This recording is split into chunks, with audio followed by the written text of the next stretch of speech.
तो दोस्तों शुरुआत करते हैं अब विल इटर्नल एपिसोड 31 की।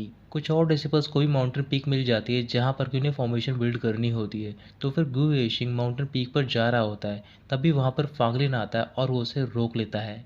तभी वो सारे देखते हैं कि फर्स्ट लेवल की फाउंडेशन की स्ट्रीम फ्लो होने लग जाती है। सॉन्ग के बहुत ज़्यादा गुस्से में होता है क्योंकि शाओ वचन फर्स्ट फाउंडेशन की स्ट्रीम को एब्जॉर्ब कर रहा होता है। तो फिर वो दोबारा अपना कंपास लेता है और एक और पैटर्न बनाता है और फिर वो भी अपनी स्ट्रीम को एब्जॉर्ब करना स्टार्ट कर देता है। शाओ बच्चन बड़े ही आराम से बैठा होता है और बोल रहा होता है कि ये इतना मुश्किल नहीं जितना अंकल ली ने बताया था। तभी अचानक से वहाँ का जो प्रेशर होता है वो बढ़ जाता है। तो फिर जो सॉन्गे की स्ट्रीम होती है वो शाओ बच्चन की स्ट्रीम को भी एब्जॉर्ब करने लग जाती है। शाओ बच्चन को अंकल ली की बात याद आ रही होती है। उन्होंने कहा होता है कि जब तुम एब्जॉर्ब करोगे तो फिर तुम्हें पता लगाना होगा कि उसकी पावर और वीकनेस क्या है। फिर इसके बाद शाओ बच्चन अपनी दूसरी टेक्निक यूज़ करता है और वो होती है पर्पल क्यूब फर्नेस, और वो उसे अपनी स्ट्रीम में ऐड कर लेता है। इस वजह से उसकी स्ट्रीम की एब्जॉर्ब करने की पावर और भी बढ़ जाती है और थोड़ी देर में वो थर्ड लेवल पे पहुंच जाता है। और उसके बाद वो अपना यूज़ करता है ड्रैगन। जियो दो, फांगलिन और ग्यू येशिंग ड्रैगन को देखकर समझ जाते हैं कि वो स्ट्रीम शाओ वचन की है। फिर वो तीनों भी अपनी अपनी माउंटेन पीक पर जाते हैं और वहाँ पर स्ट्रीम को ऑब्जर्व करना स्टार्ट कर देते हैं। अब करीबन 5 डिसिबल में कंपटीशन चल रहा होता है। वहाँ पर शाओमे का भाई यूनफे भी होता है और वो शाओ वचन को देखकर खुश होता है क्योंकि वो अभी टॉप पर चल रहा होता है स्ट्रीम को ऑब्जर्व करने में। शाओ वचन 5th लेवल पे पहुंचने वाला होता है तभी उसके चारों ओर बहुत सारी चेन्स आ जाती हैं और कुछ चेन्स शाओ वचन को जकड़ लेती हैं।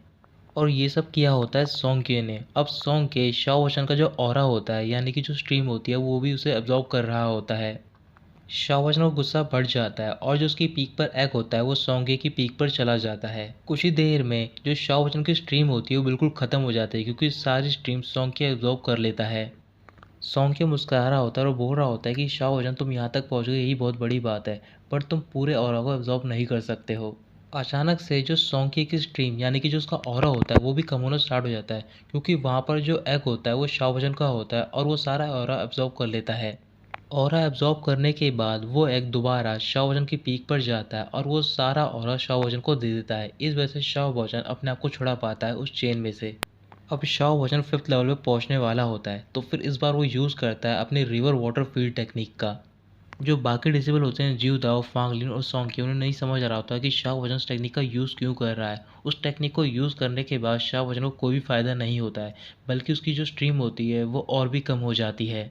शाओ वचन बहुत ज़्यादा परेशान होता है। फिर उसे अंकल ली की बात याद आती है और वो कुछ देर के लिए अपनी आंखें बंद कर लेता है और अचानक से उसके चारों ओर एक बहुत ही बड़ी वाटर की फील्ड आ जाती है।